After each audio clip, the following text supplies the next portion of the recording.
हाँ जी बच्चों, आपके लिए लेके आया हूं सितंबर 2025 GST amendments for CA inter. Comprehensive amendments हैं, सारी की सारी अमेंडमेंट्स कवर अप करी गई हैं। जिन बच्चों का पहली बार अटेम्प्ट है सितंबर 25 वो भी कर सकते हैं, और जिन बच्चों का अटेम्प्ट मई में था और कुछ पेपर गड़बड़ है तो वो भी ये रेफर कर सकते हैं। हमने क्लासेस के अंदर जो हमारा रेगुलर बैच फिनिश हुआ था उसके अंदर ऑलरेडी अमेंडमेंट्स कवर अप कर ली हैं। तो जो बच्चे मेरा रेगुलर बैच देख चुके हैं उनको करने की आवश्यकता नहीं है। यस, बाकी सारे बच्चे इन अमेंडमेंट्स को करके जाइए। Amendments are always very important. Amendments को डाउनलोड कर सकते हैं, फटाफट से जाइए मेरे Telegram channel text topper CA बनना है जी आपको टॉपर, तो आप ज्वाइन करिए टेक्स्ट टॉपर। सो टेक्स्ट टॉपर CA मेरा टेलीग्राम चैनल है, रनिंग में जाइए, ये गैप नहीं है, वहां से डाउनलोड करिए। ये सारी अमेंडमेंट्स चैप्टर वाइज मैंने बनाई हैं। लगभग लगभग 1-1.5 घंटे का ये वीडियो होने वाला है। I don't know what will be the time taken, but I try my level best बच्चों, आपको बिल्कुल सही तरीके से समझाऊं। और अगर कोई भी फिर भी आपको प्रॉब्लम आती है तो मेरा व्हाट्सएप नंबर भी नीचे डिस्क्रिप्शन बॉक्स में जाकर आप वहां पर व्हाट्सएप कर सकते हैं। चलो जी शुरू करते हैं, लेकर प्रभु का नाम, जीएसटी अमेंडमेंट्स फॉर सितंबर 25। पहली अमेंडमेंट हम कर रहे हैं सप्लाई चैप्टर की, जो सेक्शन 7 में है। 7.1 था व्हाट इज सप्लाई, 7.2 था व्हाट इज नॉट सप्लाई।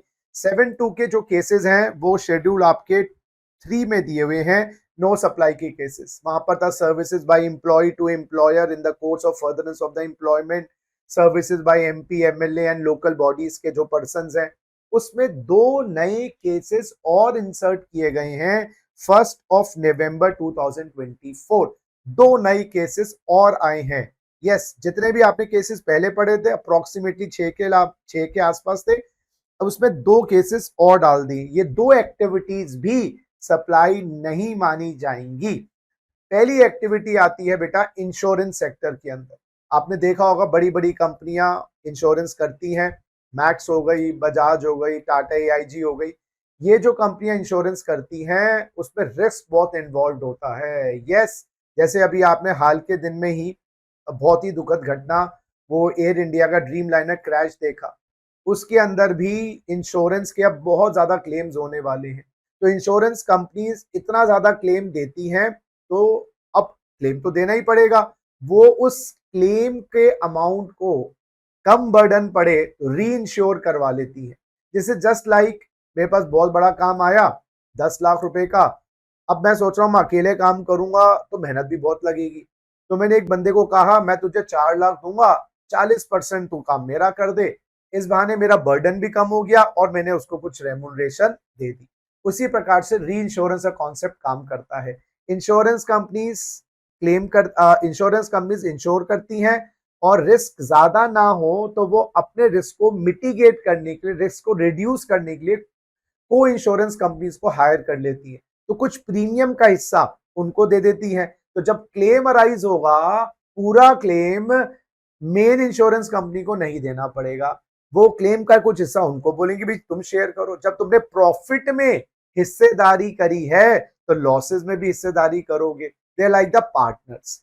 तो जो इंश्योरेंस कंपनी री इंश्योरेंस करवाती है उसको लीड इंश्योरर कहते हैं या मेन इंश्योरेंस कंपनी कहते हैं, और जो उसके साथ उसके हिस्सेदार बनती है उसको को इंश्योरेंस कंपनी कहते हैं। बात समझ आ गई? तो अगर इंश्योरेंस कंपनी ने 1 लाख का प्रीमियम लिया प्लस GST, कितना लिया? 1 लाख का प्रीमियम प्लस GST, अब उसमें से वो 30-40 हजार का जो भी रेशो बनता है वो शेयर करेगी। ऐसे जब क्लेम आएगा, अगर वो क्लेम अराइज हुआ, उसका 30-40% उनको देना पड़ेगा। जब हमने आपको प्रीमियम भी शेयर किया, क्लेम भी शेयर करेंगे। ठीक है ना जी? अब क्या कॉन्सेप्ट है वो पढ़िए। देखो जी, सप्लाई क्या है? Joint supply of insurance services by the lead insurer and the co insurer, यानी कि जो सर्विसेज क्लाइंट को दी गई, इंश्योर्ड पर्सन को दी गई, वो लीड इंश्योरर और को इंश्योरेंस कंपनी ने मिलकर दी। टोटल प्रीमियम कलेक्ट करेगा जी इंश्योर्ड से लीड इंश्योरर। तो जो मेन कंपनी है टाटा AIG मान लीजिए वो, और रिलायंस इंश्योरेंस से उन्होंने को इंश्योरेंस लिया है, को इंश्योरेंस लिया है। तो सारा प्रीमियम बताओ जी कौन कलेक्ट करेगा? सुरजीत टाटा एआईजी वाले कलेक्ट करेंगे, बिल्कुल सही। कुछ प्रीमियम का हिस्सा 30-40 हजार रुपए शेयर किया जाएगा को इंश्योरेंस कंपनी से। आ गई ना बात, distribute shares with the co insurance company. अब lead insurance company must pay GST on the full premium. वो पूरा 1 लाख पे जीएसटी की लायबिलिटी बच्चों आएगी टाटा एआईजी। उसमें से कुछ हिस्सा निकाल के they will distribute to the co insurance company that is not treated as a separate supply by Tata insurance to co insurance company that is Reliance insurance. तो सारा प्रीमियम पे जीएसटी टाटा एआईजी भर देगी। उसके बाद जो अपोर्शनमेंट किया जाएगा वो activity of apportionment of the premium by the lead insurance company to the co insurance company is not treated as a supply. पढ़िए जी, the apportionment of the co insurer is not treated as a separate taxable supply. तो मुद्दा बड़ा clear है, पहले ही tax लग चुका है, जीएसटी लग चुका है bye the lead insurance company when they charge insurance premium. बाद में वो 40-50 हजार रुपए जब उनको देते हैं, that is not treated as a separate supply, it has already been taxed. Clear है बात? चलिए दूसरी बात आती है। यस माय डियर फ्रेंड्स, अब री इंश्योरेंस कंपनी को कौन प्रीमियम देगा? सचिन सर, यहां पर रिलायंस इंश्योरेंस को टाटा एआईजी वाले देंगे। कितना देंगे? सचिन सर, अगर 40% है तो 40,000 का उनको प्रीमियम शेयर किया जाएगा। ये एक सर्विस, यस ये एक सर्विस किसके लिए मानी जाएगी? रिलायंस इंश्योरेंस के लिए सर्विस मानी जाएगी। क्यों? रिलायंस इंश्योरेंस वाले मुन्ना री इंश्योरेंस फैसिलिटी दे रहे हैं टाटा एआईजी को। समझ रहे मेरी बात? तो this will be a service by the co insurance to the main insurance company. अब बात समझिएगा। अब जो जो टाटा एजी वाले क्या जी 40 क्यों शेयर करें, हमें क्या मिलेगा बदले में? हमने आपको को इंश्योरेंस दिया है, हमें भी कुछ कमीशन दो। उसमें से मान लीजिए 4,000 रुपए टाटा एआईजी वाले चार्ज कर रहे हैं एज कमीशन। देखो मैं तुम्हें धंधा दिलवा रहा हूं, सीधी सी बात है, मुझे क्या मिलेगा? तो वो 4,000 रुपए जिसको हम कहते हैं सीडिंग कमीशन। क्या कहते हैं बच्चों? Seeding commission. सीड कर रहा हूं मैं तुम्हें दे रहा हूं अपना बिजनेस। तो वो 4,000 रुपए रोक लेंगे। कौन? टाटा एआईजी वाले। और आपको 36,000 रुपए का प्रीमियम दिया जाएगा।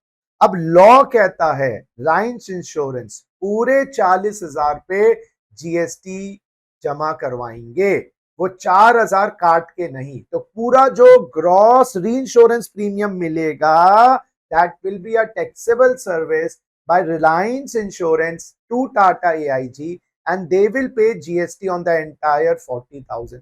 यहां पर 4,000 जो कमीशन चार्ज कर रही है टाटा एआईजी, उनके हाथ में वो अमाउंट टैक्सेबल नहीं होगा। अब पढ़िए फिर रिवाइज करेंगे। आइए जरा, reinsurance services by reinsurance company to the main insurance company। Insurer page net premium. Yes, Tata AIG वाले नेट प्रीमियम देते हैं आफ्टर डिडक्टिंग सीडिंग कमीशन या री इंश्योरेंस कमीशन। मुझे क्या मिलेगा? कंडीशन क्या? री insurance company must pay GST on the gross insurance premium, पूरा का पूरा 40 inclusive of the commission of 4,000। Result is commission retained by the insurer that is the Tata AIG is not taxed separately. बहुत ज्यादा important है बच्चों, दोबारा से repeat करते हैं। देखो जी, री इंश्योरेंस में सुख और दुख के साथ ही दो इंश्योरेंस कंपनी बन जाती है। तो मेन इंश्योरेंस को क्या कहते हैं? Lead insurance company. और री इंश्योरेंस कंपनी उसकी सहायक होती है। सारे प्रीमियम पे जीएसटी कौन जमा करवा देगा? Lead insurance company. वो जो 40,000 में डिस्ट्रीब्यूट करूंगा वो मेरी तरफ से कोई एक्टिविटी ऑफ सप्लाई मानी नहीं जाएगी। उल्टा सेकेंड अमेंडमेंट में वो 40,000 रुपए एक सर्विस मानी जाएगी री इंश्योरेंस की, जो उन्होंने इंश्योरेंस कंपनी को मेन को दी है। उसमें से 4-5 हजार रुपए जो रोक लिए जाएंगे बट लीड इंश्योरेंस, वो लीड इंश्योरेंस के हाथ में टैक्सेबल नहीं होने, वो री इंश्योरेंस के हाथ में ही टैक्सेबल हो जाएंगे। क्लियर? पक्का? चलिए नेक्स्ट अमेंडमेंट आती है टाइम ऑफ सप्लाई में। सेक्शन 12 मेरे प्यारे बच्चों, सेक्शन 12 टाइम ऑफ सप्लाई था time of supply of goods. Section 13 था time of supply of services. Time of supply क्या होता है सर? टाइम ऑफ सप्लाई वो होता है जिस दिन हमें प्यार हुआ। अरे भाई भाई नहीं नहीं नहीं नहीं नहीं, जिस दिन जीएसटी की लायबिलिटी क्रिएट हुई उसी दिन का रेट देखा जाता है, उसी दिन से वो महीना निकलता है जिस महीने की सप्लाई मानी जाएगी और उसी महीने से जीएसटी की जमा करवाने की तारीख पता चलती है। So the time of supply is the date of creation of liability. There is no change under section 12. There is no change under section 12. The change is there under section 13. Section 13 subsection 2 forward charge mechanism का है। Section 13 subsection 2 forward charge mechanism का है। Section 13 subsection 3 reverse charge mechanism का है। Reverse charge में recipient liable होता है GST जमा करवाने के लिए, सप्लाई लायबल नहीं होता। अब वो रिवर्स चार्ज में जो सर्विसेज आती हैं उसमें डेट्स याद करिए क्या थी सर? फर्स्ट डेट थी जिस दिन हमने पेमेंट कर दी, डेबिट कर दी, रिसीवर ने अपने बैंक से डेबिट हुई है या उसके बुक से अकाउंट से, बुक्स ऑफ अकाउंट से डेबिट हुई है जो एंट्री करी गई है, विच एवर इज अर्लियर, वो डेट तो यही थी। तो पहली डेट क्या थी? Date of debit by the recipient from the bank account as per the books accounts और as per the bank account whichever is earlier. दूसरी डेट क्या थी सर? दूसरी डेट मैं आपको बताऊं सर जी, दूसरी डेट थी date of receipt of services. Sorry, date of receipt of services नहीं थी, गुड्स में थी वो। गुड्स में 3 डेट थी, यहां पर 2 ही डेट्स हैं, पेमेंट डेबिट और दूसरी date 61st day from the date of issue of invoice. 61st day from the date of issue invoice. दोबारा से रिकैप करते हैं। Section 13 time of supply of services, 13(3) RCM, 13(2) FCM. 13(3) में 2 डेट्स हैं जहां पर रिसिपिएंट को फंसा देंगे जीएसटी में। वो है पहली जिस दिन उसने पेमेंट कर दी और उसकी एंट्री रिफ्लेक्ट होगी किताबों में और बुक्स में। किताबें बुक्स तो सेम ही है, किताबें और bank whichever is earlier. दूसरी डेट क्या थी? 61st day from the date of issue of invoice. दोस्तों थोड़ा सा अपनी ब्रेन को स्क्रैच करिए, इनवॉइस कौन इशू करता है आरसीएम में? सर इनवॉइस का चैप्टर सेक्शन 31 में था और सेक्शन 31 के अंदर लिखा हुआ है और एक नया प्रोविजन भी डाला गया है कि भाई जो इनवॉइसिंग होती है, अगर आरसीएम के अंदर सप्लायर रजिस्टर्ड है तो सप्लायर इशू करेगा। आरसीएम सप्लाई है, सप्लायर रजिस्टर्ड है तो इनवॉइस सप्लायर इशू करेगा। लेकिन अगर सप्लायर हमारा अनरजिस्टर्ड है तो इस केस में रेसिपिएंट इशू करेगा invoice. This is known as self invoicing. This is known as self invoicing. तो दोबारा से रिपीट करते हैं, आरसीएम के अंदर रेसिपिएंट पे लायबिलिटी आती है जीएसटी जमा करवाने। इस दिन आती है 61st day from the date of invoice और date of payment debit. Now invoice issue कौन करता है? सर इनवॉइस अगर सप्लायर रजिस्टर्ड है तो सप्लायर इशू करता है और अगर सप्लायर अनरजिस्टर्ड है तो वहां पर इशू करता है इनवॉइस रेसिपिएंट। जब रेसिपिएंट इनवॉइस इशू करता है उसको कहते हैं सेल्फ इनवॉइसिंग। सेल्फ इनवॉइसिंग, मैं अपने लिए अपने आप को इनवॉइस इशू करूंगा क्योंकि मुझे इनवॉइस की डेट से अपना टाइम ऑफ सप्लाई डिटरमिन करना है। बात समझ रहे? अब अमेंडमेंट क्या है देखिए, 61st day same to same है, लेकिन अगर सप्लायर ने इनवॉइस इशू किया है जहां पर सेल्फ इनवॉइसिंग नहीं हुई है, only if the invoice is issued by the supplier, वो 61st डे रहेगा। अभी एक प्रैक्टिकल एग्जांपल भी लेते हैं। लेकिन अगर सेल्फ इनवॉइसिंग प्रोविजंस लग गए जहां पर सप्लायर अनरजिस्टर्ड है और आपने इनवॉइस इशू किया है तो उस केस में जिस दिन इनवॉइस इशू किया उसी दिन लायबिलिटी रेसिपिएंट के हाथ में क्रिएट हो जाएगी। Date of issue of invoice by the recipient where recipient is required to issue invoice. आइए जरा लेट्स अंडरस्टैंड। देखो भैया, रामलाल जी, श्यामलाल जी, ठीक है ना, ये आरसीएम सर्विसेज हैं, गुड्स की बात नहीं कर रहे, उसमें कोई अमेंडमेंट नहीं है। उसमें सेम टू सेम रहेगा प्रोविजन। आरसी ये सप्लायर अंकल और बेटा श्यामलाल हो गए रिसिपिएंट अंकल, ठीक है। अच्छा, फर्स्ट केस में पेमेंट डेबिट कब करी है? रिसिपिएंट ने पेमेंट डेबिट करी है, लेट इट बी बेटा 1/5/2024। पेमेंट डेबिट करी है 1/5/2024, ठीक है। 25 मान लो, चलो 1/5/2025 को पेमेंट डेबिट करी है, ठीक है। नाउ इनवॉइस कब इशू हुआ है? Sir ji date of issue of invoice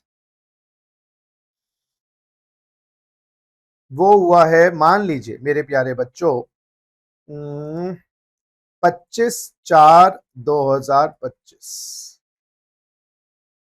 अब जरा देखिए, और टाइम ऑफ सप्लाई निकालना है फॉर श्यामलाल भैया। ए supplier that is Ramlal registered, तो फिर इनवॉइस किसने इशू किया होगा? सप्लायर ने, क्योंकि सप्लायर रजिस्टर्ड है। फिर श्यामलाल को इनवॉइस इशू करने की जरूरत नहीं। इस केस में आ जाओ भैया, पहली डेट पेमेंट डेबिट कब हुई? 1/5/2025। बेटा जी 61 दिन का बेनिफिट मिलेगा, बिल्कुल मिलेगा, क्योंकि यहां पर इनवॉइस सप्लाई ने इशू किया, यही प्रोविजन था पहले। 61वां दिन सेल्फ इनवॉइसिंग में डेट चेंज करी है, बट जहां पर सप्लाई ने इशू किया डेट वही 61वां दिन। 61वां दिन मतलब 25/4/2025 plus 60 days plus 1 day. Calculate कर देता हूं, वैसे तो आगे ही आएगा वो, जल्दी वाली डेट तो मुझे पता है, इसमें 1/5 ही आएगी। अब 25/4 प्लस 60 डेज, देखो जी अप्रैल के महीने 25 को छोड़ दो, तो बेटा अप्रैल के कितने दिन रह गए? 26, 27, 28, 29, 30, 5 दिन। बेटा जी मई के कितने दिन रह गए? 31। ये हो गया आपका 36, हमें 61 पे जाना है। तो जून के अगर हम करें, भगवान भली करे भैया, एग्जैक्ट डेट भी निकालनी होती है, एक एक दिन भी इंपॉर्टेंट है, तो 61 माइनस 36 25 जून, 25 जून 2025। चेक करेंगे दोबारा से, 5 दिन अप्रैल के, क्योंकि 25 अप्रैल था, तो 26, 27, 28, 29, 30, 31 मई के 36 दिन, है ना, प्लस 25 दिन हमारे जून के, 61वां दिन। अब दोनों में से earliest 1/5/25, 25 June 25, which ever is earlier 1/5/2025। तो लाइबिलिटी क्रिएट हो गई ये 61st डे और डेट ऑफ पेमेंट डेट।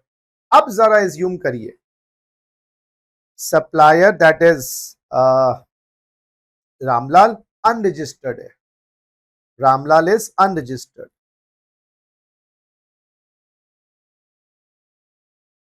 अब बेटा जी सेल्फ इनवॉइसिंग हो गई होगी, खुद मुझे इशू करना पड़ेगा। वो जो बोले सो कुंडी खोले, जो बोले सो कुंडी खोले। अब वो तो कुंडी खोल नहीं रहे, तो भाई साहब हमें ही जागना पड़ेगा, दूसरा तो सो रहा है पढ़ के। तो सेल्फ इनवॉइसिंग हो गई होगी by by by by Shyamlal. अब इस केस में देखना, पहली डेट तो वही जब आपने पेमेंट करी 1/5/2025। अब यहां पर 61वां दिन नहीं देखना मुन्ना राजा, यहां देखना है डेट ऑफ पेमेंट डेबिट के बाद दूसरी date, date of issue of invoice by the recipient. और इनवॉइस कब इशू किया है? 25/4/25, 25th of April 2025. Now which is earlier? So in this case 25/4/25 will be the date of creation of liability in the hands of Sham. यहाँ पर वो 61 days का जो लचीलापन है, फ्लेक्सिबिलिटी है, वो नहीं देते। सप्लाई ने इशू किया गेट 61 डेज, बट यहाँ पर भाई रिसिपिएंट ने इशू किया है, you will not get that flexibility of, हाँ जी, you will not get the flexibility of that 61 days.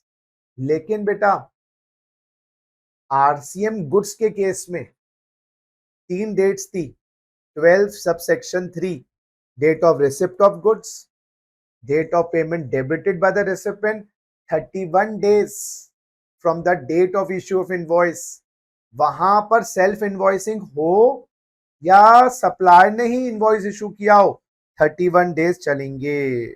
वहां पर अमेंडमेंट नहीं आई है, आनी चाहिए थी। जो जहां अमेंडमेंट आई है हम वो देखें, क्योंकि लॉ ये कहता है जो है वो है, जैसा है वैसा है। तो वहां पर ये लॉजिक मत लगाना कि सेल्फ इनवॉइसिंग हुई है आरसीएम गुड्स में तो डेट 31वां दिन का बेनिफिट मिलेगा। तो ये सर्विस वालों के लिए 61 डेज हटा देंगे जहां पर सेल्फ इनवॉइसिंग हुई है बाय द रिसिप्ट। ठीक है, अच्छा नेक्स्ट एक नया रूल डाला गया है गाइस, नया रूल डाला गया है 47A के अंतर्गत। कितने दिन में इनवॉइस इशू करना है रेसिपिएंट को अगर सप्लायर अनरजिस्टर्ड है? If the supplier is unregistered then you have to issue the invoice in how many days? 30 days of receipt of goods or services। तो आपको 30 दिनों के अंदर अंदर जब आपके पास गुड्स और सर्विसेज आ जाएं आपको इनवॉइस इशू करना है। This is the time limit for issue of invoice by the recipient when the supplier is unregistered. He has to issue the invoice for RCM supply which he has purchased within 30 days of receipt of goods and services. Clear? Now, very important point. Now I'll take an example to illustrate another point which has been added as an amendment. ठीक है, देखो जी, आपने government department से कोई RCM, हाँ government department से कुछ RCM supply खरीदी है and you are mister X. Government department section 51 में टीडीएस काटता है और जो 51 में टीडीएस काटता है उनका मैंडेटरी रजिस्ट्रेशन सेक्शन 24 में होता है। बोलो बात समझ आती है? नाउ यहां पर ही बताइए, और रजिस्टर्ड है government department, yes, self invoicing provisions लगेंगे।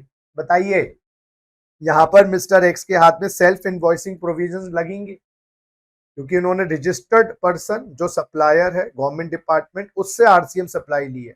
सर आपने तो अभी कहा अगर रजिस्टर्ड पर्सन से लेंगे सेल्फ इनवॉइसिंग लागू नहीं होगी, लेकिन यहां पर एक एक्सेप्शन डाली है, अनरजिस्टर्ड पर्सन वो होता है जो जीएसटी में रजिस्टर्ड नहीं है और जो जीएसटी के सेक्शन 51 में सरकारी डिपार्टमेंट, सरकारी एजेंसीज, पब्लिक सेक्टर अंडरटेकिंग है ना, वो अगर रजिस्टर्ड हैं उनको फिर भी अनरजिस्टर्ड ही माना जाएगा क्योंकि उनका कोई टैक्सेबल सप्लाई देने का काम तो है नहीं और वो 51 में रजिस्टर्ड है। तो जो गवर्नमेंट डिपार्टमेंट 51 में रजिस्टर्ड हैं उनको अनरजिस्टर्ड का ही दर्जा माना जाएगा फॉर सेल्फ इनवॉइसिंग प्रोविजंस। तो यानी कि इस केस में मिस्टर एक्स को सेल्फ इनवॉइस इशू करना पड़ेगा। Now recap this amendment. First amendment RCM goods के केस में नहीं, आरसीएम सर्विस। तो 12(3) will same, 12(3) is same. 13 sub section 3 में चेंज है। डेट ऑफ पेमेंट वो तो सेम ही है। 61 डेज लेना है अगर इनवॉइस सप्लायर ने इशू किया और अगर इनवॉइस रिसिपिएंट ने इशू किया तो उसी दिन लायबल हो जाएंगे अगर वो पेमेंट की डेट से पहले है। सेल्फ इनवॉइसिंग 31(3)(f) में है। कितने दिन में सेल्फ इनवॉइसिंग करना है? 30 days of receipt of goods और सर्विसेज में आपको इनवॉइस इशू कर देना है एज अ रिसिप्ट। किससे खरीदे हो सेल्फ इनवॉइसिंग लागू होगा? सप्लायर अनरजिस्टर्ड होना। अगर सप्लायर रजिस्टर्ड है उस केस में फिर सप्लायर इशू करेगा, लेकिन अगर गवर्नमेंट डिपार्टमेंट ने सप्लाई करी है आरसीएम की और वो रजिस्टर्ड है 51 में, फिर भी उनको अनरजिस्टर्ड का ही दर्जा मिलेगा for the purpose of self invoicing by the receipt. चलिए अब करते हैं जल्दी से चार्ज। इसको चार्ज करना है नहीं भाई, वी आर डूइंग सप्लाई का चार्ज जो सेक्शन 9 में है। 9(1) क्या था? Forward charge. 9(2) था पेट्रोलियम प्रोडक्ट्स, याद आ रहा है। 9(3) क्या था? आरसीएम। 9(4) भी RCM. 9(3) is RCM of goods and services. 9(4) unregistered supplier से जब आप कुछ चुनिंदा गुड्स और सर्विस लेते हैं वहां पर आता है। 9(5) is eco.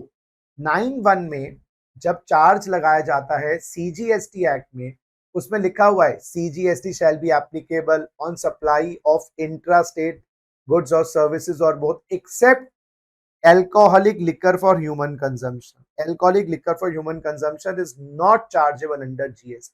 In fact, article 366 में भी आप जाएंगे वहां पर जीएसटी की डेफिनेशन पढ़ेंगे, वहां पर भी लिखा है GST is a tax on goods और सर्विसेज और both except alcohol for human consumption. तो इसके सप्लाई पे जीएसटी नहीं है। इस पे क्या लगेगा? ओल्ड सिस्टम ऑफ टैक्सेस लगते हैं। क्या लगते हैं? इस पे स्टेट एक्साइज ड्यूटीज लगती हैं और इस पे आपका वैट सेल पे लगता है। तो एल्कोहलिक लिकर पे स्टेट एक्साइज ड्यूटीज लगती हैं और स्टेट वैट लगता है। अब इसको बनाने के लिए, एल्कोहलिक लिकर को बनाने के लिए denatured extra neutral alcohol is a raw material, इसको शॉर्ट में कह लीजिए ईएनए, या rectified spirits, RS rectified spirits या ईएनए। भैया कच्चा माल होता है ना जिससे पक्का माल बनता है, तो एल्कोहल को बनाने के लिए एक्स्ट्रा डीनेट्योर्ड एक्स्ट्रा न्यूट्रल एल्कोहल, डीनेट्योर्ड, अरे भाई सिंपल सी बात है, ईएनए याद रखो। तो एक्स्ट्रा न्यूट्रल एल्कोहल या rectified spirits is raw material to manufacture alcohol. तो अगर आपने वो खरीदी है, एल्कोहल बनानी है ह्यूमन कंजम्पशन के लिए, वाइन बियर वोडका, तो ईएनए की सप्लाई पर भी जीएसटी नहीं।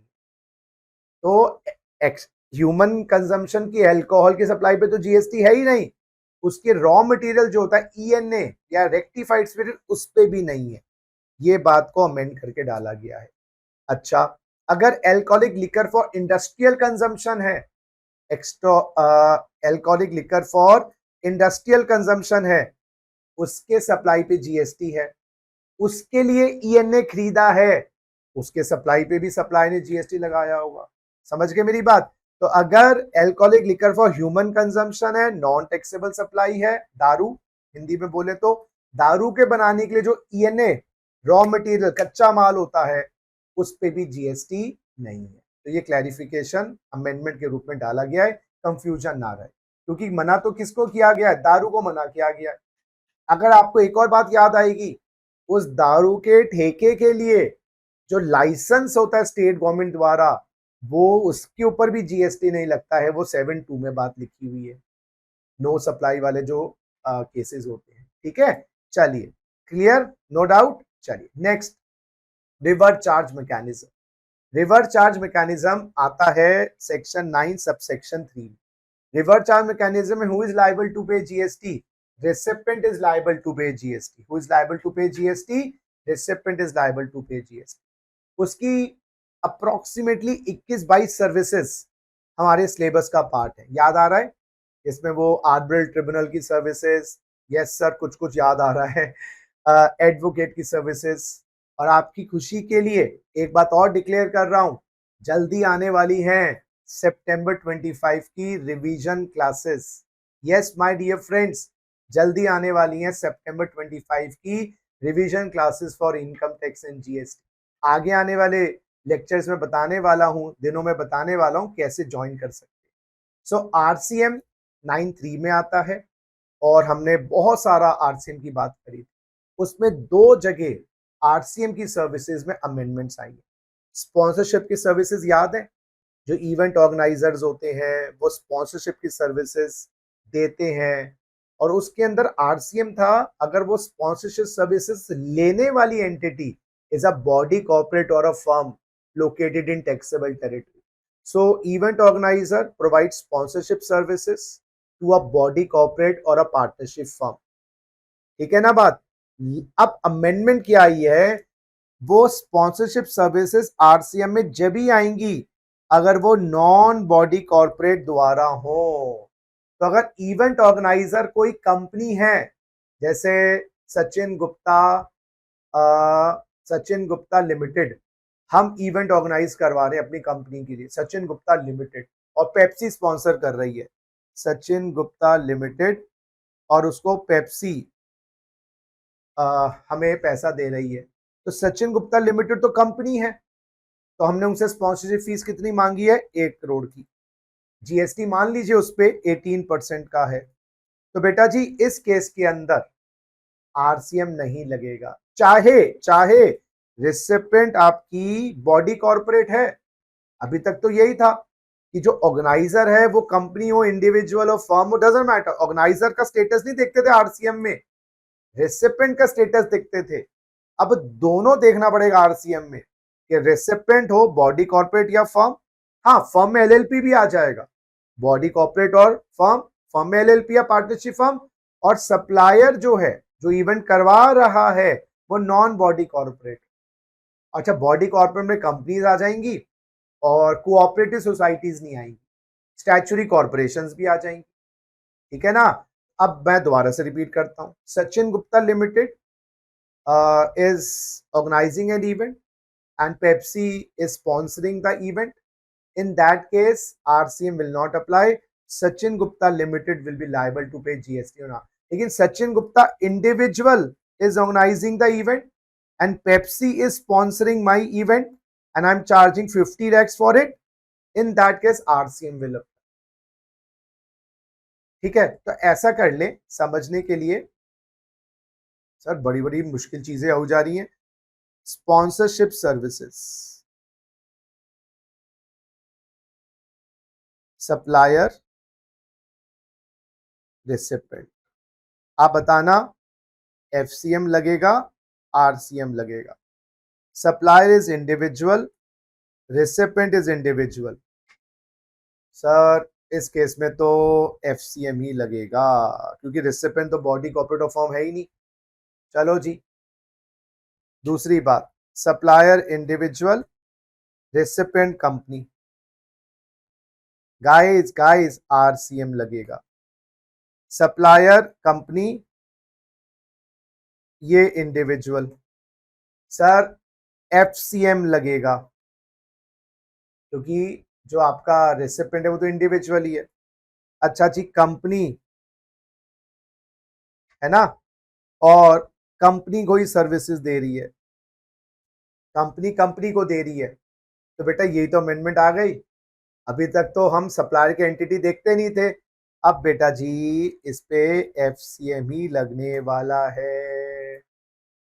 तो बॉडी कॉर्पोरेट हो गई ना, तो बॉडी कॉर्पोरेट अगर सर्विसेज दे रही है, यस बेटा जी, even to a company, even to a firm, ये कंपनी कह लो या इसको फर्म भी कह लो, डजंट मैटर। तो body corporate is giving services to company और अ फर्म, एफसीएम ही लगेगा, क्योंकि बड़ी एंटिटी है ना, लॉजिक ये है। पहले नहीं समझ आई गवर्नमेंट को, अब आई है। चलिए नेक्स्ट अमेंडमेंट बेटा जी, रेंटिंग की सर्विसेज। यस, रेंटिंग की सर्विसेज, ये दोनों ही वेरी इंपॉर्टेंट है बेटा, और बदलाव आया 16 जनवरी 2025 से। रेंटिंग की सर्विसेज में थोड़ा सा मैं क्लैरिटी लेके आता हूं। अगर आप रेंटिंग पे देते हैं commercial building, factory godown, residential dwelling नहीं, कॉमर्शियल बिल्डिंग, तो बेटा इस पर भी आरसीएम एफसीएम है। यस गाइस, कॉमर्शियल बिल्डिंग पे अगर आपको याद हो, कॉमर्शियल बिल्डिंग पे नॉन रेजिडेंशियल ड्वेलिंग हो गई ना, ये नॉन रेजिडेंशियल ड्वेलिंग, इसमें जो सप्लायर है ना वो अनरजिस्टर्ड है, सप्लायर इज अनरजिस्टर्ड, और वो किसको सप्लाई कर रहा है, to registered tenant. Supplier is unregistered and supply कर रहा है रजिस्टर्ड टेनेंट को। इस पे हमने क्या लगाया था, जल्दी बोलो, this service will be on RCM. ये नई बात आई थी, ये शायद आपने मेयर 10 में भी पढ़ा था, ठीक है। और अगर सप्लायर अनरजिस्टर्ड है और अनरजिस्टर्ड टेनेंट को ही दे रहा है, सर्विसेज तो एफसीएम पे रहेंगी, जीएसटी लगे ना लगे मैं उसकी बात नहीं कर रहा। जीएसटी, क्योंकि जीएसटी लगने के लिए भैया taxable person, taxable service, taxable territory, ये सब बातें, टैक्सेबल सप्लाई, मैं खाली ये बता रहा हूं आरसीएम पे लगेगी, एफसीएम, ये एफसीएम पे रहेगी। अच्छा जी, अगर सप्लायर रजिस्टर्ड है तो बेटा ये भी एफसीएम पे रहेगी। कॉमर्शियल बिल्डिंग्स जब लेट आउट होती हैं, अगर सप्लायर अनरजिस्टर्ड है और रजिस्टर्ड को दे रहा है, ये वाली बात हमारी बेटा आरसीएम पे आई थी, ये तो अमेंडमेंट थी। और ये वाली बात तो बेटा सेम ही रहेगी, ये एफसीएम है, पहले भी एफसीएम था, अभी भी एफसीएम है। और जो चेंज आया है मेरे प्यारे बच्चों, वो इसी कॉमर्शियल बिल्डिंग में, रेजिडेंशियल में क्या था सचिन सर? अरे यार वो याद करो ना, रेजिडेंशियल बिल्डिंग है। अच्छा, रेजिडेंशियल बिल्डिंग कॉमर्शियल पर्पस के लिए दी जा रही है, उस पे तो एफसीएम ही लगेगा, वो तो पहले भी एफसीएम पे था। लेकिन रेजिडेंशियल पर्पस के लिए दी जा रही है, रेजिडेंशियल पर्पस, तो बेटा इसमें था। अब मैं ये रिवाइज करवा देता हूं बात थोड़ा सा, क्योंकि जब टॉपिक चला है तो रेजिडेंशियल पर्पस के लिए दी जा रही है, अगर वो अनरजिस्टर्ड को दी जा रही है, टू अनरजिस्टर्ड, तो वो एग्जेम्प्ट है। याद आ गई बात? और रजिस्टर्ड को दी जा रही है उसके पर्सनल पर्पस के लिए, और वो इंडिविजुअल है, जो रजिस्टर्ड पर्सन है वो इंडिविजुअल है, तो ये भी एग्जेम्प्ट थी। याद आ गया? और अगर वो अदर केस में दी जा रही है तो इसमें आरसीएम है। तो आरसीएम बेटा दो जगह है, कॉमर्शियल में और रेजिडेंशियल में। एक आरसीएम इधर है, ये वाला केस आरसीएम है रेजिडेंशियल वाला, और एक आरसीएम ये, इसमें चेंज आया है, उसमें कोई चेंज नहीं है। तो सप्लायर अगर अनरजिस्टर्ड है, रजिस्टर्ड टेनेंट को दे। अब इसमें क्या चेंज आया है, रजिस्टर्ड टेनेंट अगर कॉम्पोजिशन में रजिस्टर्ड है, ओ रजिस्टर्ड टेनेंट कॉम्पोजिशन स्कीम में 10 में 10(1), 10(2) और 10(2)A हो, एफसीएमई चलेगा। ये चेंज आया है। ओ अगर वो और कहीं रजिस्टर्ड है, चाहे किसी भी सेक्शन में हो, मतलब चाहे वो सेक्शन 24 में रजिस्टर्ड हुआ या 22 के अंदर आया था, तो बेटा एक सेकेंड, तो अदर केस आरसीएम ही चलेगा। तो ये चेंज आया बेटा कि अगर आपका जो टेनेंट रजिस्टर्ड है वो कॉम्पोजिशन में रजिस्टर्ड है, तो ओनर के हाथ में एफसीएम ही चलेगा, ओनर के हाथ में एफसीएम ही चलेगा। बोलो जी, बात क्लियर? क्लियर है बात? आ जाओ देखें जरा। तो renting of non residential property, commercial property bye unregistered person, अगर रजिस्टर्ड देता है तो एफसीएम पे ही होता है। Registered person not under composition, ये डिस्क्लेमर लगा दिया। अगर रजिस्टर्ड पर्सन को दे रहे हो, कॉम्पोजिशन वाले को दे रहे हो, पहले तो आरसीएम ही था, अब उस पर एफसीएम कर दिया गया है। चलिए नेक्स्ट आती है बेटा अमेंडमेंट प्लेस ऑफ सप्लाई को लेकर। प्लेस ऑफ सप्लाई को लेकर बेटा याद होगा, प्लेस ऑफ सप्लाई, सर कहाँ याद होगा बताओ तो। अरे प्लेस ऑफ सप्लाई वो जगह होती है ना जहां पर सप्लाई मानी जाती है। और रूल 46 इनवॉइस का, सर रूल्स की बात ना, टेंशन ना लो, रूल्स के लिए मैंने सारे रूल्स को समराइज कर दिया है अपने सितंबर 25 अटेम्प्ट के लिए। और रूल्स की बुकलेट, यस मेरी जीएसटी कंपैक्ट, जिसमें सारे रूल्स को मैंने कंसाइज किया हुआ है, टेलीग्राम चैनल पे डाल दिया है आप लोगों के बेनिफिट के लिए, वो रूल्स भी जाके वहां से कर सकते। तो मैं रूल 46 की बात को थोड़ा सा कुरेद रहा हूं, थोड़ा डिस्कस कर रहा हूं आपके साथ। रूल 46 में अगर आपने 50,000 या 50,000 से ऊपर की सप्लाई करी है अनरजिस्टर्ड पर्सन को, अनरजिस्टर्ड पर्सन को, तो आपको अनरजिस्टर्ड पर्सन का एड्रेस, उसका नेम, डिलीवरी का एड्रेस, स्टेट और स्टेट कोड मेंशन करना होता है। If you are supplying to unregistered person of minimum 50,000 और मोर वैल्यू ऑफ सप्लाई, तो आपको नाम, उसका पता, डिलीवरी का स्टेट कोड। अगर आपने 50 से नीचे का सप्लाई करी है अनरजिस्टर्ड पर्सन को, तो ये डिटेल्स आपको अमूमन, अमूमन सही वर्ड है ना, आपको मेंशन नहीं करनी इनवॉइस पे। लेकिन अगर वो कहता है रेसिपिएंट की नहीं ये मेंशन करो, then you have to mention all this stuff. मेरी आवाज आ रही है आप लोगों के पास? एक बार मैं चेक कर लेता हूं बेटा जी कि आवाज आ रही होनी चाहिए, अदरवाइज दिक्कत हो जाती है। चलो guys, I think voice is fine. तो रूल 46 क्या था, 50 या 50 से ऊपर की सप्लाई अनरजिस्टर्ड को, तो नेम, उसका एड्रेस, डिलीवरी की जगह और स्टेट कोड। 50 से नीचे की सप्लाई है तो ये डिटेल जब ही मेंशन करना when he demands, the recipient demands. ठीक है। अब एक अमेंडमेंट पहले ही आ चुकी थी, क्या आ चुकी थी सर कि भाई अगर आप सप्लायर हैं ऑनलाइन इंफॉर्मेशन डेटाबेस एक्सेस और रिट्रीवल सर्विसेज की, अगर आप ईसीओ हैं या ऑनलाइन गेमिंग सर्विसेज देते हैं, अगर आप OIDAR सर्विसेज देने वाले हैं, ईसीओ हैं, ऑनलाइन गेमिंग सर्विसेज देते हैं, किसको देते हैं? अनरजिस्टर्ड पर्सन को। उस केस में चाहे सप्लाई 50 की हो या सप्लाई 50 से नीचे की हो, आपको खाली रिसिपिएंट का, स्टेट का, जिसको वो बिलोंग करता है वो ही मेंशन कर दो, दैट विल बी सफिशिएंट। कोई आपको विस्तृत रूप में एड्रेस ऑफ डिलीवरी और सब कुछ नहीं मेंशन करना, only state. So if you are OIDAR services, if you are electronic commerce operator, online gaming services provider as a supplier, and you are providing services to unregistered person, you're providing services to unregistered person, whether the value is more than 50 or less than 50 or exact 50, वो आपको विस्तृत details नहीं देनी जो अभी discuss करी, खाली state का नाम मेंशन कर। बस अब क्या कर दिया गया है, सारी ऑनलाइन सर्विसेज डाल दी गई हैं इस वाले पॉइंट।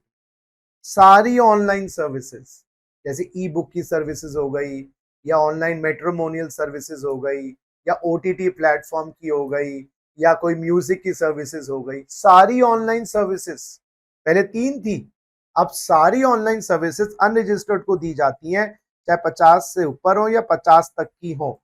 उस केस में स्टेट मेंशन कर देना, only the state of the recipient should be mentioned, और उस स्टेट को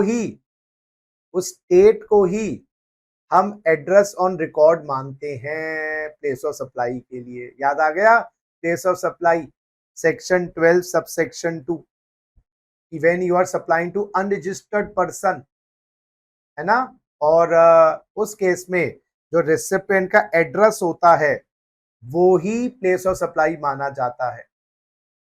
सर और डीप में जाए ना बाबा ना, ये 12(2) क्या था, मैं और डीप में जाऊं? रेजिडुअल केस 12(2) था, residual case. When supply is made which is not covered in section 12(3) to section 12(14), याद आ गया?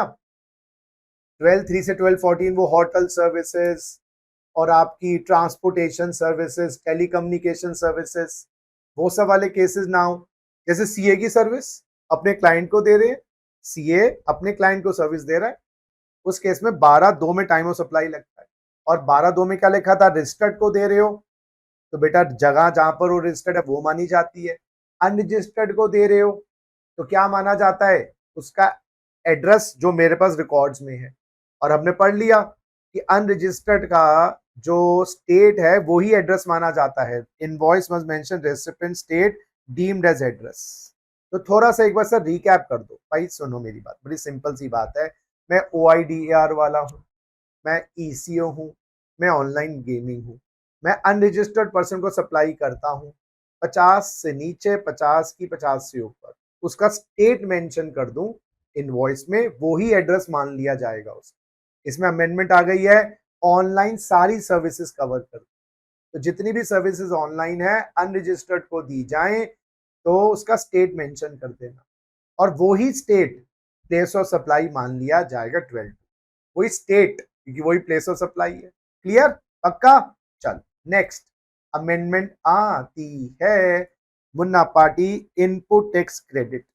अब इनपुट टैक्स क्रेडिट में ये लंबी चौड़ी जो अमेंडमेंट है, दिखने में बहुत है, एक छोटा सा एग्जांपल देके मैं इनपुट टैक्स क्रेडिट की अमेंडमेंट सेक्शन 16, जो एक नया सब सेक्शन इंट्रोड्यूस किया है 16(6), उसको डिस्कस कर रहा हूँ।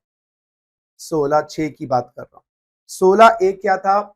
Who is eligible for claiming ITC। 16(2) conditions, याद आ रहा है ना?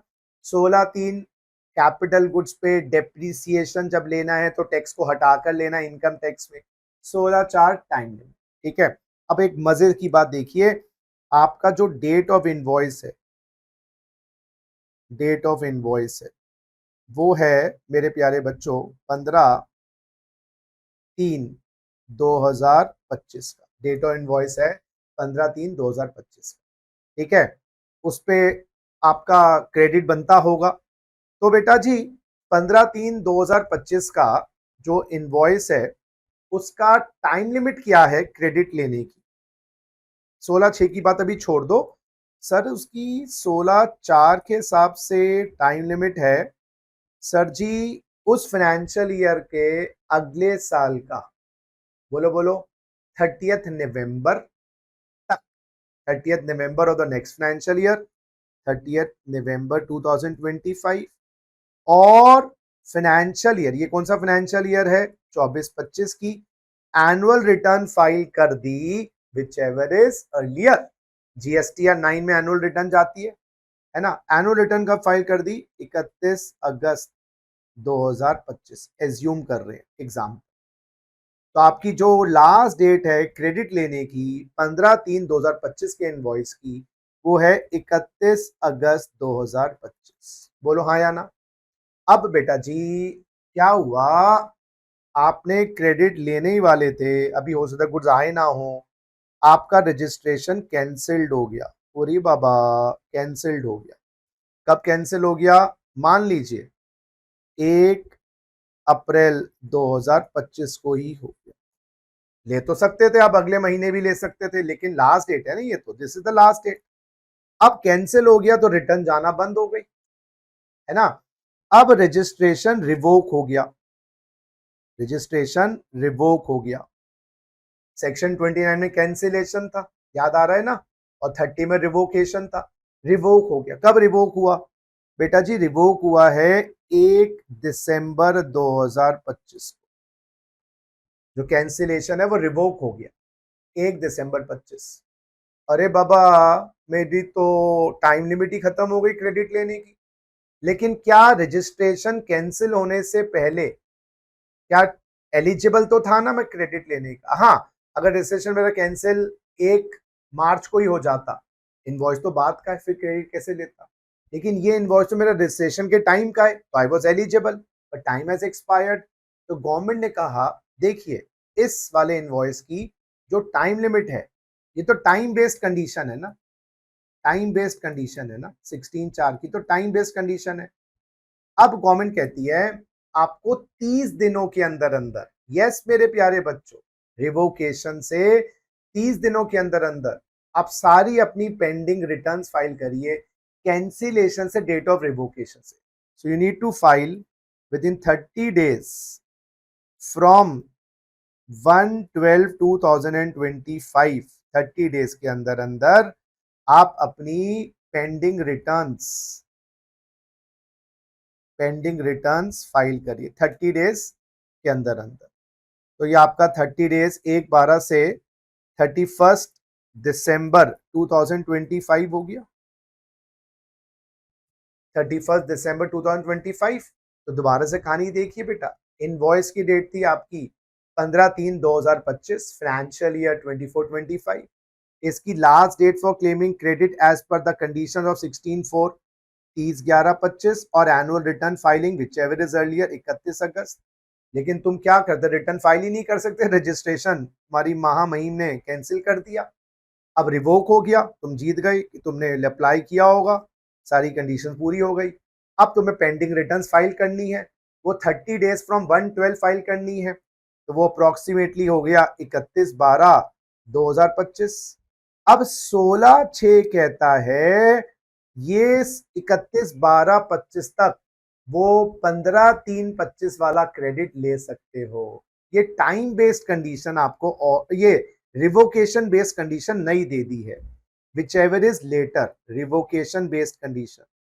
तो 30 days from the date of revocation और your actual time limit whichever is later. तो बेटा 16/6 के हिसाब से उस इनवॉइस का क्रेडिट आप 31 अगस्त 2025, और दूसरी बात मेरे प्यारे बच्चों 31 दिसंबर 2025, whichever is later, whichever is later. So earlier was the time based condition, now this is revocation based condition whichever is later. तो आप 31/12/25 तक भी क्रेडिट ले सकते हैं। आइए जरा So this amendment is effective from 27th of September 2024 when all the above conditions are met. Registration cancelled under section 29 as I told you. Cancellation later revoked under section 30 और via appellate tribunal और court, किसी court का order आ गया या 30 में हो गया. ITC on the relevant invoice, my dear friends, IT relevant invoice debit note was not restricted under section 16(4) as on the cancellation date. I was able to claim, but I could not claim. My registration got cancelled. So now claim allowed in the return 39 filed within the later of the following dates. The first date is the time-based condition. Return filed up to 30th November of the following financial year or date of filing relevant annual return, whichever is earlier. This was the time-based condition. हमारे case में वो 1 अगस्त के आसपास थी, 31 अगस्त. And return for the period date of cancellation to the date of revocation. Date of cancellation से date of revocation. Date of cancellation क्या था? इसकी जो बीच की रिटर्न्स है, पेंडिंग रिटर्न्स है, वो आपको 30 डेज के अंदर फाइल करनी है. 1/4/25 से 1 दिसंबर 25 की जितनी भी पेंडिंग रिटर्न्स हैं आप फाइल करिए 1 महीने के अंदर अंदर, क्योंकि वो बंद था अब चालू हो गया तो उसकी पेंडिंग रिटर्न तो आपको 1 दिसंबर की टाइम लिमिट दे देंगे whichever is later. So later of the two condition shall. Clear बात. तो this is extension of the time effectively by 16/4. तो 16/6 ने सॉरी आपके 16/4 की टाइम लिमिट एक्सटेंड कर दी इस केस में. चलिए नेक्स्ट 17/5. यस गाइस आपका ब्लॉक्ड क्रेडिट था. 17/5 ब्लॉक्ड क्रेडिट. उसमें व्हीकल्स भी आती हैं, वेसल्स भी आती हैं, एयरक्राफ्ट्स भी आते हैं, सर्टेन एक्सेप्शंस भी हैं. ठीक है ना. उसमें एक पॉइंट था आईटीसी नहीं मिलेगा अगर 74 सेक्शन आपके ऊपर लगाए जहां पर फ्रॉड धोखाधड़ी होती है. अगर सेक्शन 129 में जहां पर आपका जो कन्वेयंस है वो डिटेन कर लिया जाता है या सीजर कर लिया जाता है ना, ट्रांजिट के अंदर गुड्स को, और सेक्शन 130 में कन्फिस्केशन होता है. तो ये सारे केसेस वो होते हैं जहां गड़बड़ी, यस गड़बड़ी पाई गई. ये सिलेबस का पार्ट नहीं है तो मैं डीप में नहीं जा रहा 74, 129, 130 में. ठीक है ना. So whenever all these sections become applicable, whatever taxes you pay under these sections, that tax is not eligible for credit. That tax is not eligible for credit. Now what is the new amendment? The new amendment says कि भाई अब government ने 129 और 130 को हटा दिया. ये amendment कब से एप्लीकेबल है? 1/11/24 से. और सेक्शन 74 में ये लिख दिया आईटीसी 74 में जब रिस्ट्रिक्ट किया जाएगा 23-24 तक, यानी कि they have now deleted this section 129. यानी कि अब आप 129 में कवर्ड हो, क्रेडिट मिल सकता है, क्योंकि गवर्नमेंट थोड़ा हार्श प्रोविजंस नहीं लगाना चाह रही है. हम देखेंगे, हम एकदम ब्लैंकेट बैन नहीं लगा देंगे क्रेडिट पे अगर 129 लग भी जाता है. We will see and then decide. 130 भी हटा दिया है और जो फ्रॉड और सप्रेशन के केसेस है 74 वाले वो 23-24 के लिए रिस्ट्रिक्ट कर दिए गए. तो 24-25 से ऑनवर्ड्स आपको क्रेडिट आराम से मिल सकता है, अगर चाहे 74 सेक्शन लगे, चाहे 129 लगे, चाहे 130 लगे. 24-25 ऑनवर्ड्स याद रखिए. बस अब तो वैसे भी 74 सेक्शन डिलीट भी हो गया, उसकी जगह नया सेक्शन 74A डाला है. तो बेसिकली क्या याद रखना है वो ज्यादा इंपॉर्टेंट है. Post amendment 129 130 have been deleted. Now even if you are covered in 129 and 130, credit can be availed, and if you are covered in 74, that is now restricted to financial year 23-24 only. With effect from 24-25 onwards, section 74 is not there. So technically 74 तो वैसे 23-24 तक था. अगर आप अब 129 130 के cases में भी कवर्ड हो, you can still claim the credit. That will depend upon the situation. Clear? Next आता है बेटा जी CSR का खर्चा. Section 135 of the companies act, जहां पर कंपनीज को एवरेज प्रॉफिट 2% समथिंग क्लेम करना होता, स्पेंड करना होता है CSR एक्टिविटीज के लिए. तो CSR एक्टिविटीज के लिए अगर आपने गुड्स और सर्विसेज खरीदे, CSR एक्टिविटीज करने के लिए, समाज की भलाई के लिए गुड्स और सर्विसेज खरीदे, आपको क्रेडिट मिलने वाला नहीं है. ये है 17/5 के अंदर. So now whenever you claim or you buy goods or services for providing CSR activities, credit will not be allowed. ये बात इनकम टैक्स में भी है 37(1) में कि अगर आपने कोई खर्चा किया CSR एक्टिविटीज के लिए, that is not deemed as a business खर्चा। तो ना इनकम टैक्स में खर्चा एक्सपेंस के रूप में मिलेगा, ना यहाँ पर खर्चा क्रेडिट के रूप में मिलेगा, क्योंकि ये मैंडेटरी एक्टिविटीज हैं, समाज का भला करना है, गवर्नमेंट का टैक्स की क्यों खराब कर रहे हो उसके लिए। नेक्स्ट नेक्स्ट बेटा जी, ये डेमो व्हीकल्स की है। जो डीलर्स होते हैं ना, उनको कंपनियां गाड़ियां देती हैं, वो गाड़ियां डीलर शोरूम में लगाता है, लोग उस पर टेस्ट ड्राइव करते हैं, फील लेते हैं बैठकर। तो वो जो गाड़ी डीलर ने खरीदी है डेमो व्हीकल के रूप में टेस्ट ड्राइव करवाने के लिए, या उसको फील देने के लिए, जो भी कस्टमर आता है, देखो कि कितनी कंफर्टेबल सीट्स हैं, कितना अच्छा स्टीयरिंग है, क्रेडिट मिलेगा नहीं मिलेगा? सर, डीलर को क्रेडिट मिलता है अपनी स्टॉक का, जो वो खरीदता है बेचने वाली गाड़ियां। लेकिन जो डिस्प्ले के लिए, डेमो के लिए खरीदता है, गवर्नमेंट ने कहा उसका भी क्रेडिट डीलर ले सकता है, वो deem to be for sale purpose होती है एक तरीके से।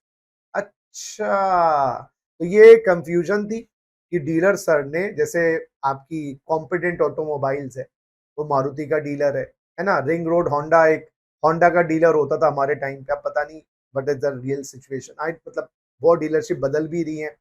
सो the point I am trying to say is कि अगर आपने as a dealer demo vehicles खरीदी हैं, उन डेमो व्हीकल्स पे आपको क्रेडिट मिलेगा, even though they are not a part of the stock. Stock का तो मिलता है क्रेडिट, इसका भी मिलेगा, चाहे आप उनको रेवेन्यू एक्सपेंडिचर के रूप में दिखाओ क्योंकि उनकी यूटिलिटी बहुत जल्दी हो जाती है, या उनको कैपिटल एक्सपेंडिचर करके कैपिटलाइज करो, या तो आप उनके एसेट बना के दिखाओ गाड़ी को, क्योंकि एसेट्स तो होती है ना आपकी जो बैलेंस शीट में आती है, या उनको रेवेन्यू एक्सपेंडिचर दिखाओ, डजंट मैटर।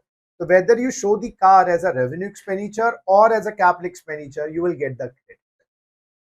ठीक है ना, क्लियर है? हाँ, चाहे वो सीटिंग कैपेसिटी 4 की हो, 5 की हो, डीलर को तो सारी गाड़ियों का क्रेडिट मिलता। नेक्स्ट आता है मेरे प्यारे बच्चों, एक्स वर्क कॉन्ट्रैक्ट। क्या होता है?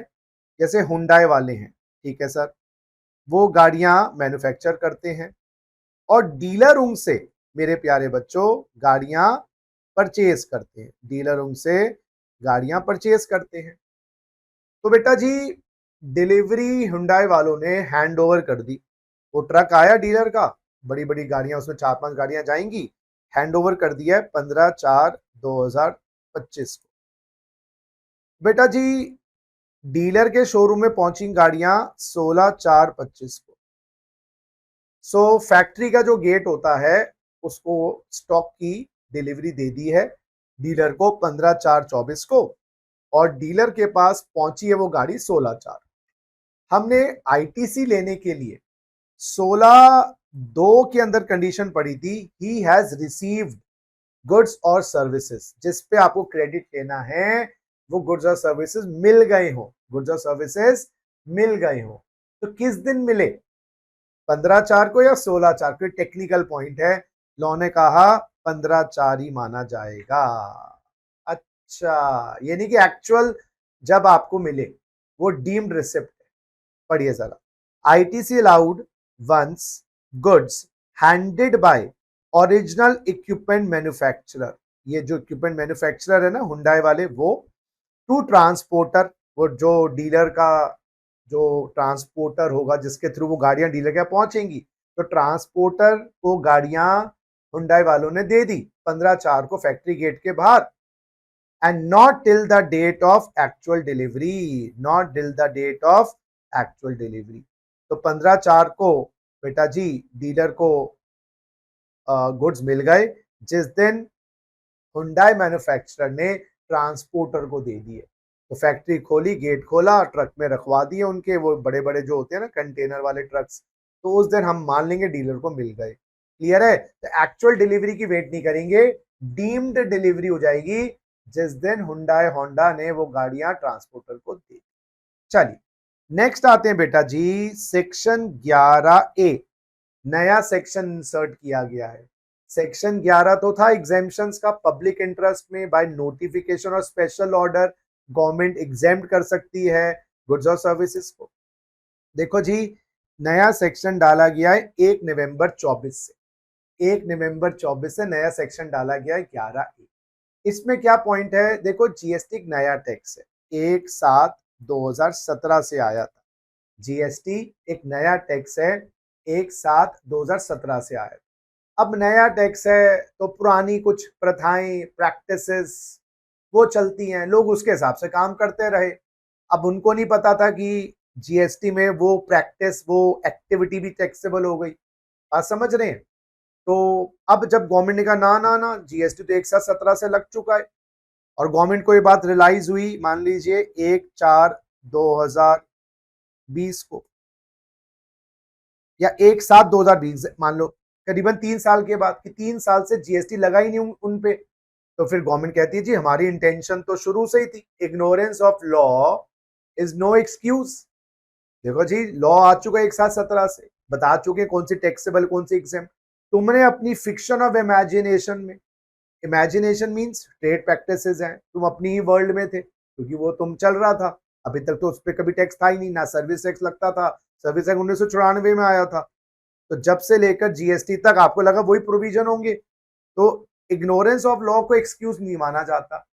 लेकिन यहां पर इग्नोरेंस ऑफ लॉ को एक्सक्यूज मान लिया गया, because of the trade practices, because of usage. अगर आपने जीएसटी नहीं लगाया तो आपको देने की आवश्यकता नहीं है।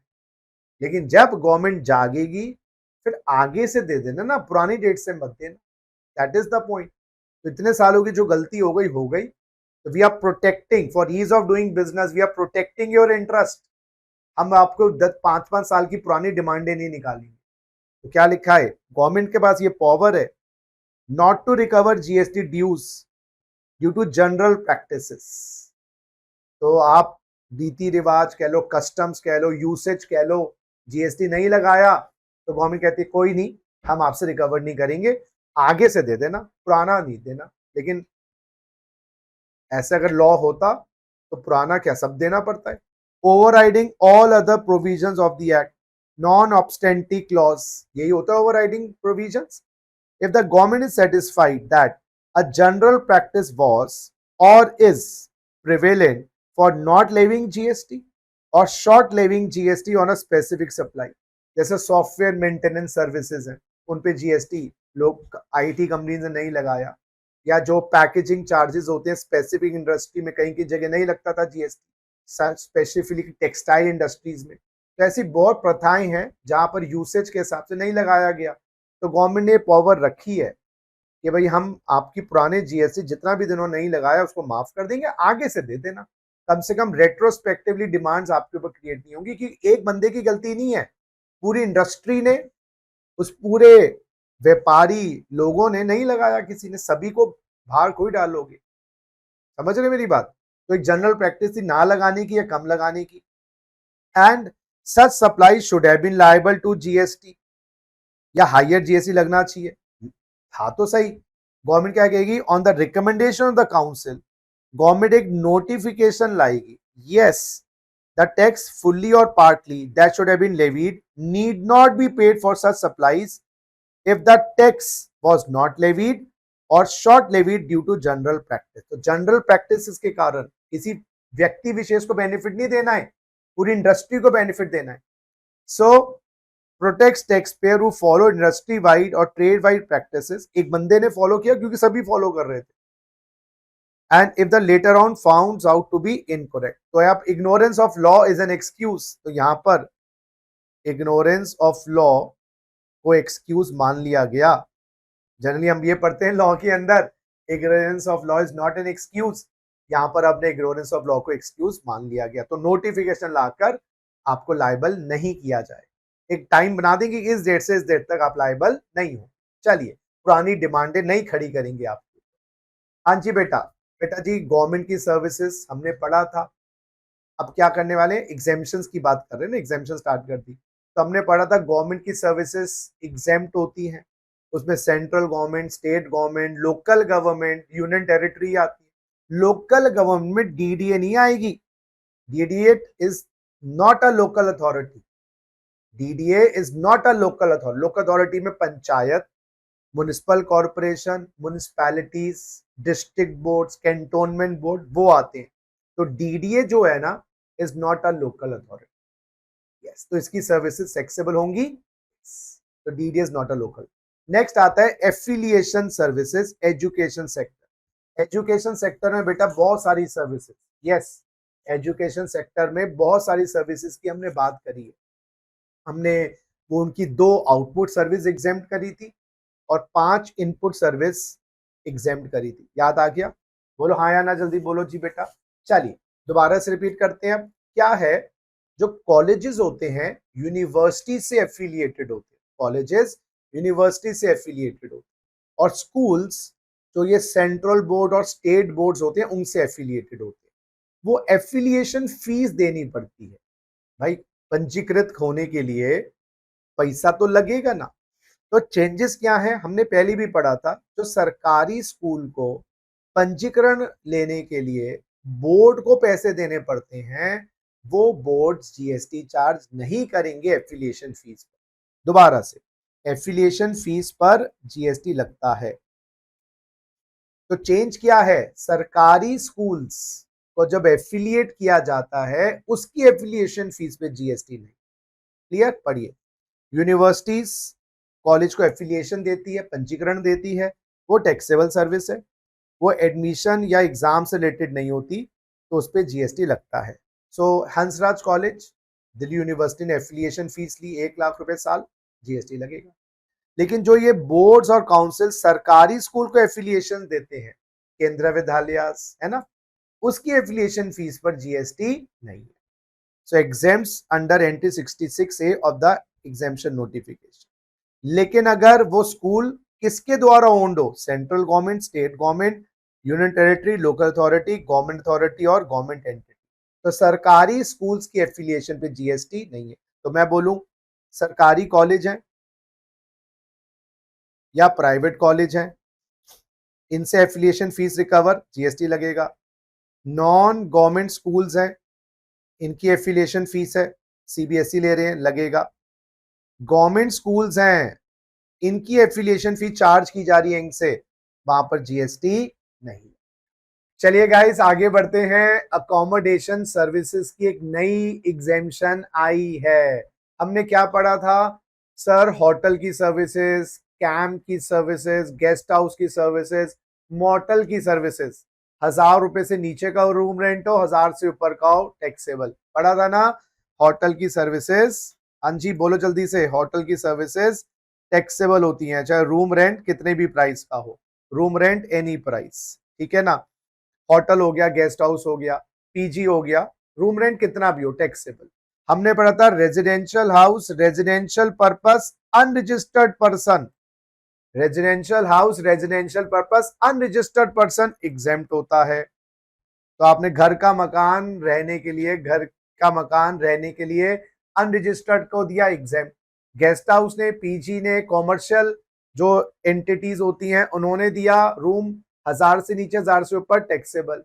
अब क्या एग्जेम्पशन आई है, इन्हीं के लिए आई है, होटल, गेस्ट हाउस, पीजी वाले थोड़ा लॉन्ग टर्म के लिए स्टे दे रहे हैं, चाहे स्टूडेंट्स हो पीजी में, होटल हो बिजनेस ट्रेवल्स के लिए, जो बिजनेस ट्रेवलर है, अगर वो मंथली बेसिस पर किराए पे दे रहे हैं और किराया 20,000 रुपए महीने तक का है, होटल वाले एक रेजिडेंशियल स्टे दे रहे हैं, ये रेजिडेंशियल हाउस रेजिडेंशियल पर्पस नहीं है, वो तो वैसे एग्जेम्प्ट है। तो जो होटल वाले हैं, गेस्ट हाउस वाले हैं, पूरे महीने का रेंट 20,000 रुपए चार्ज कर रहे हैं पर्सन से, मिनिमम 90 दिन के लिए किराए पे दे रहे हैं, इसको जीएसटी से बाहर कर दिया गया है। सो अब क्या हुआ, पीजी में स्टूडेंट है आप और पीजी आपने 20,000 किराए पे लिया है महीने का, मिनिमम 3 महीने का किराया, यानी 3 महीने का एग्रीमेंट है मिनिमम, उस केस में जीएसटी चार्ज नहीं करा जाएगा। और ऐसे ही बिजनेस ट्रैवल कर रहे हैं आप, होटल में स्टे कर रहे हैं, होटल वाला 20,000 रुपये महीना ले रहा है आपसे, उस पर भी जीएसटी नहीं है। तो इस कह सकते हैं कि अमाउंट लेस है, इसलिए गवर्नमेंट एग्जेम्प्ट कर रही है। तो ये एग्जेम्पशन होटल की सर्विसेज, गेस्ट हाउस की सर्विसेज, पीजी सर्विसेज में आई है। अभी होटल का रूम रेंट पूरा टैक्सेबल था, 500, 800, 1000, 2000 पर डे टैक्सेबल, लेकिन अब ये पर मंथ बेसिस पे एग्जेम्पशन डाली गई है। चलिए मेरे प्यारे बच्चों, रेलगाड़ी चुक चुक चुक चुक चुक चुक, रेलवेज में क्या एग्जेम्पशन आई है, रेलवे की सर्विसेज वो टेक एग्जेम्प्ट थी, कौन सी वाली, जो non AC and non first class थी। और तो रेलवे की सर्विसेज टैक्सेबल थी पैसेंजर वाली, लेकिन कुछ पैसेंजर वाली सर्विसेज रेलवे की एग्जेम्प्ट कर दी गई है। नई एग्जेम्पशन आई है, न्यू एग्जेम्पशन। क्या? प्लेटफॉर्म टिकट्स और जो वेटिंग रूम की फैसिलिटीज, जहां पर आप वेट करते हो, एक ट्रेन उतारती है आपको, फिर दूसरी ट्रेन में जाना है तो बीच में 2-3 घंटे वेटिंग रूम आपको मिल गया 100 रुपए पर घंटे पे। या क्लॉक रूम सर्विसेज, अपने सामान को आपको रखवाना है। या बैटरी कार, वो ट्रांसपोर्टेशन के लिए from one station to another, वो बीच बीच में लंबे लंबे स्टेशन होते हैं ना, बैटरी कार आपको सर्विस दे रही है। ये सारी सर्विसेज रेलवे की एग्जेम्प्ट है अगर वो इंडिविजुअल को दी जाए। तो इंडिविजुअल पैसेंजर को रेलवे वाले प्लेटफॉर्म टिकट देते हैं, रिटायरिंग रूम वेटिंग रूम की सर्विसेज देते हैं, क्लॉक रूम की सर्विसेज देते हैं, बैटरी ऑपरेटेड कार की ट्रांसपोर्टेशन देते हैं, एग्जेम्प्ट। और दूसरी एग्जेम्पशन नई आई है, intra railway services. Intra railway services, अरे रेलवे में जोन्स होते हैं ना, east zone, west zone, divisions होती हैं। तो वो जो one zone of railway giving services to another zone, या one division giving service to another division, railway के आंतरिक सर्विसेज, वो भी एग्जेम्प्ट है। तो दो सर्विसेज ये वाली एग्जेम्पशन याद रखिए। अच्छा बेटा, बिजली की जो ट्रांसमिशन होती है, बिजली की जो डिस्ट्रीब्यूशन होती है, बिजली पे तो जीएसटी नहीं है, याद है ना, बिजली पे तो जीएसटी नहीं है। अब एक नई एग्जेम्पशन डाली गई है कि वो एग्जेम्पशन क्या है, रेंटिंग ऑफ द मीटर या testing of the meter, connection shifting, एक जगह से दूसरी जगह कनेक्शन शिफ्ट करवा रहे हैं उसके चार्ज होता है, मीटर का टेस्ट हो रहा है, या reissue of the bill, duplicate copy of the bill, ये सारी सर्विसेज एग्जेम्प्ट रहेंगी। पहले बिजली बिजली एग्जेम्प्ट था, लेकिन बिजली से रिलेटेड सर्विसेज तो टैक्सेबल थी।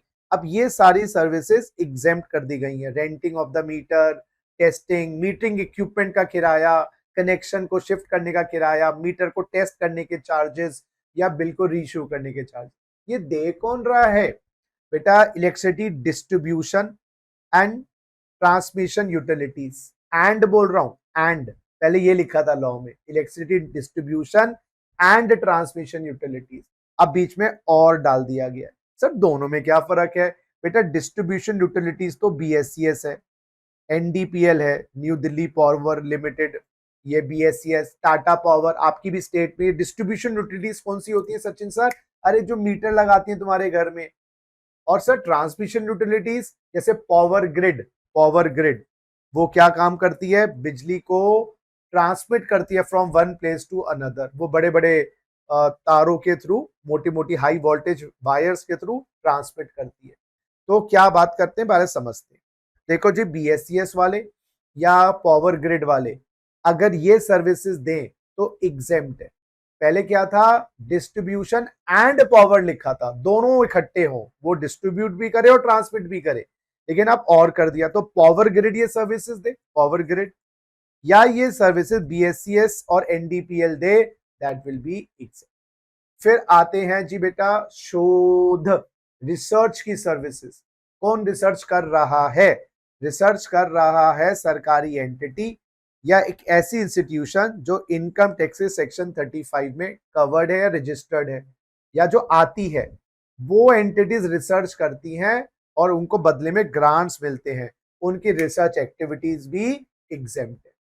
और भी कुछ आया है? हाँ जी बेटा, skill development bodies. Skill development bodies, इसमें क्या चीज है बताता हूं। National skill development corporation, national council for vocational and training, education and training, awarding bodies, assessment agencies, training bodies, ये सरकारी संस्थाएं हैं जो लोगों में हुनर पैदा करती हैं।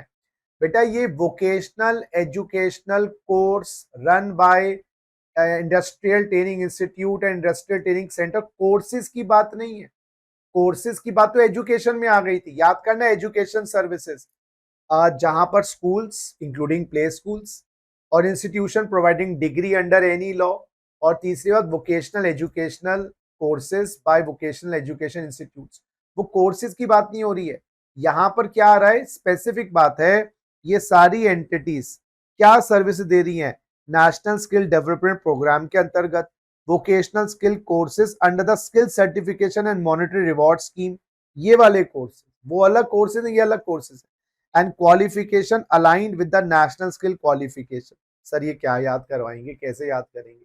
अरे यार थोड़ा मोटा मोटा याद रखना। ये सारी एंटिटीज ये सर्विसेज दें तो एग्जेम्प्ट होती। इसमें एक नई बात क्या डाली है, training partners approve by NSDC. तो अब ये जो प्राइवेट सेक्टर के लोगों को बोलेंगे कि आप भी हमारी सर्विसेज दो, हम आपको अप्रूव करेंगे। कौन अप्रूव करेगा? National skill development corporation. National skill development, बेटा जी national skill development corporation training partners को अपॉइंट करेगा। ट्रेनिंग पार्टनर्स भी सर्विसेज दे तो एग्जेम्प्ट। तो सर दोबारा रिकैप करवाओ, ये तो बहुत ही ज्यादा कंफ्यूजिंग है। कुछ कंफ्यूजिंग नहीं है बेटा, बड़ा सिंपल है। ये सारी एंटिटीज, ये नई एंटिटी डाल दी है, ये सारी सर्विसेज दे एग्जेम्प्ट। और जो एजुकेशनल है उसमें कोई चेंज नहीं है, वो सेम टू सेम है। तो ये एंटिटीज इंक्लूडिंग ट्रेनिंग पार्टनर ये सर्विसेज दे एग्जेम्प्ट। बस keep it simple. Motor accident, motor vehicle accident fund, गाड़ी मन्नू भाई मोटर चली पम पम पम, गाड़ी को इंश्योरेंस होता है। गाड़ी के इंश्योरेंस प्रीमियम में आप देखना एक छोटा सा पार्ट होता है third party insurance premium. Third party insurance premium का क्या मतलब है? मिस्टर एक्स ने इंश्योरेंस करवाया अपनी गाड़ी का, किससे करवाया? टाटा एआईजी से करवाया। तो ये दो पार्टीज हो गई, first party and the second party. अब मिस्टर एक्स गाड़ी चला रहे थे, उनसे किसी को हिट कर गए। किसको हिट कर गए? मिस्टर वाई को। अब मिस्टर वाई का जो खर्चा आएगा that will also be paid by the insurance company. Yes this is third party insurance. कि गाड़ी चलाते वक्त जो तुम्हें क्षति हुई वो तो इंश्योरेंस कंपनी देगी देगी, थर्ड पर्सन को भी जो क्षति हुई वो भी मिलेगा। थर्ड पार्टी का इंश्योरेंस प्रीमियम भी चार्ज किया जाता है और उस पर जीएसटी लगाया जाता है। यस लेकिन उस थर्ड पार्टी इंश्योरेंस प्रीमियम से कुछ हिस्सा निकालकर मोटर व्हीकल एक्सीडेंट फंड में डाला जाता है। थर्ड पार्टी इंश्योरेंस प्रीमियम से कुछ हिस्सा निकाल के मोटर व्हीकल एक्सीडेंट फंड में डाला जाता है। तो जितना हिस्सा मोटर व्हीकल एक्सीडेंट फंड में डाला जाता है उस हिस्से पे जीएसटी लागू नहीं होगा। सर एक क्वेश्चन करवा दो इसका। Mister Arjun buys two wheeler insurance policy, बहुत बढ़िया। He pays 1500 as annual third party insurance premium to XYZ insurance company. तो प्रीमियम मान लीजिए 4000 रहा होगा, उसमें 1500 थर्ड पार्टी का है। 1500 रुपए में 100 रुपए मोटर व्हीकल एक्सीडेंट फंड में डाले जाएंगे। तो 4000 में 1500 थर्ड पार्टी का इंश्योरेंस है, 1500 में 100 रुपए मोटर व्हीकल एक्सीडेंट फंड में डाले जाएंगे। तो अभी तक क्या सिचुएशन थी?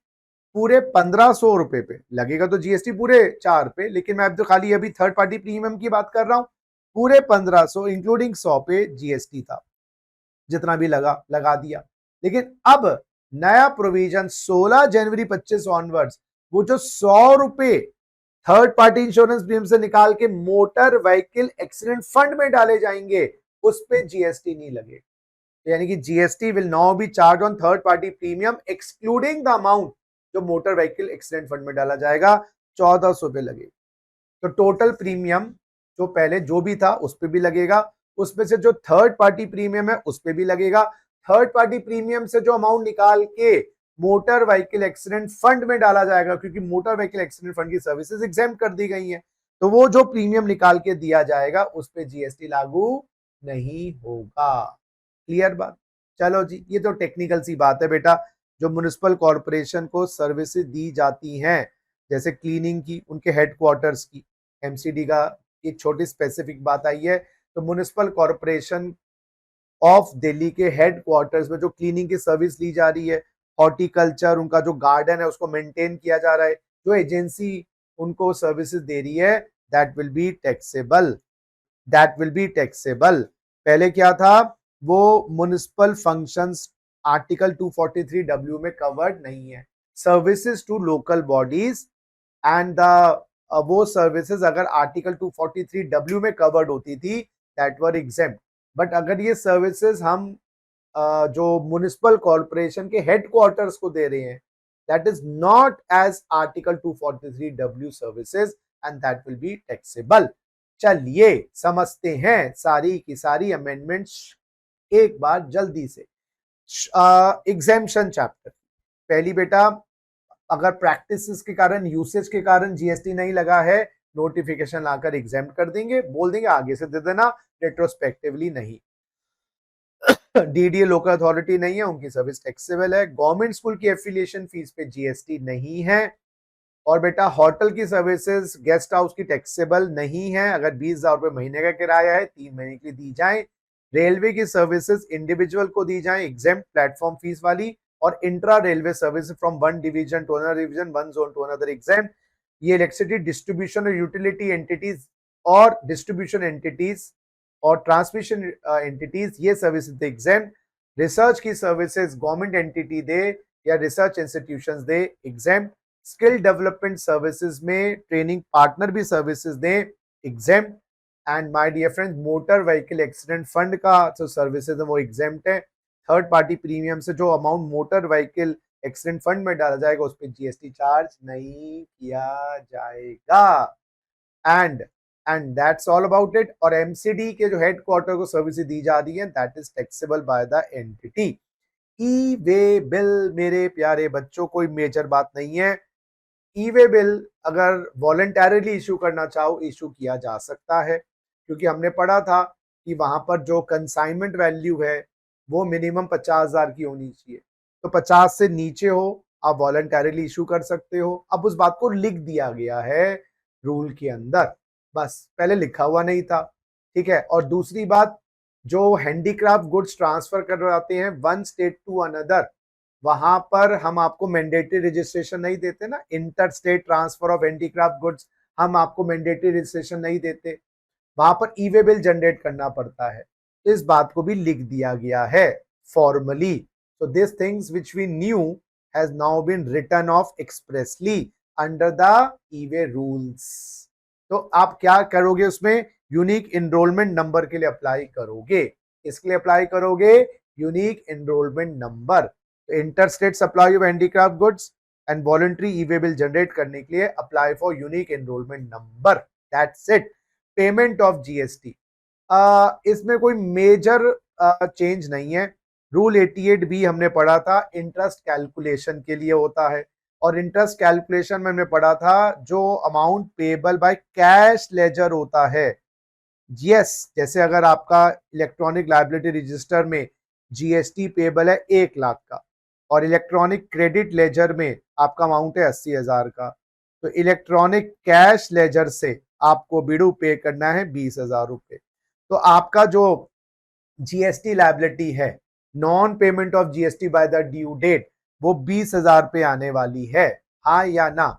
लेकिन अगर आपने रिटर्न फाइल करी है 74/74 या 73 के अंतर्गत, उस केस में आपके ऊपर, क्योंकि वो लायबिलिटी सेल्फ असेस्ड वाली नहीं है, गवर्नमेंट ने असेस करी है, उस केस में पूरे 1 लाख पर ब्याज लगेगा। तो बेसिकली पॉइंट ये है, जहां पर आपको जीएसटी देना था, आपने लायबिलिटी सेल्फ असेस करी, आपने 20 तारीख तक नहीं दिया, बाद में दिया, तो जितने दिन का डिले है 18% पर एनम के हिसाब से आपको नेट कैश, जो कैश लेजर के थ्रू पे करना है, उस पर जीएसटी लगता है।